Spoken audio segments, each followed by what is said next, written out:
Hello everyone! Nag-stop over kami sa tindahan ng tahong. Yan mga kalabs, namili kami kung ano ang aming bibilihin dyan. Kung tahong ba, o suso, o tulya, o talaba mga kalabs. Hindi ko alam kung ano to. Medyo na limutan ko pa kung anong pangalan yan mga kalabs. Wow!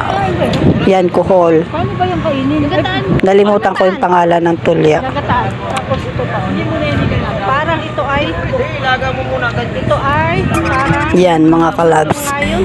Tulya. Pero sa Pangasinan yan ay sa ibang lugar yan ay halaan mga kalabs. Ang tulya naman mga kalabs ay masarap ding gawing tinola. Yung lalagyan, gigisa mo lang sa luya, bawang, sibuyas mga kalabs. Tapos pwede rin lagyan ng kangkong mga kalabs.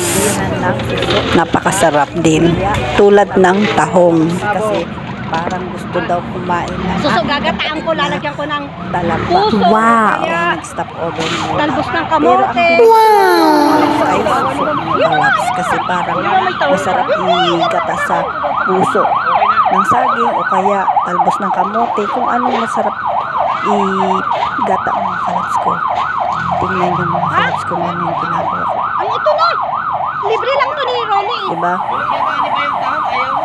Oh. Ito yung akin. Ayan ang aking binili Pinabili mga sa kalabs. aking kapatid. Nilibre lang ako ng aking kapatid. Ayun yung aking kapatid. Mga kalabs, hindi sana ako bibili kaya lang.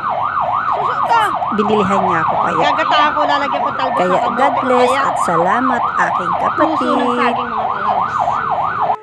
Hello mga kalabsis idol ko. Ganito rin ba kayo sa kapatid nyo mga kalabs? Hindi nahihiya tulad ko?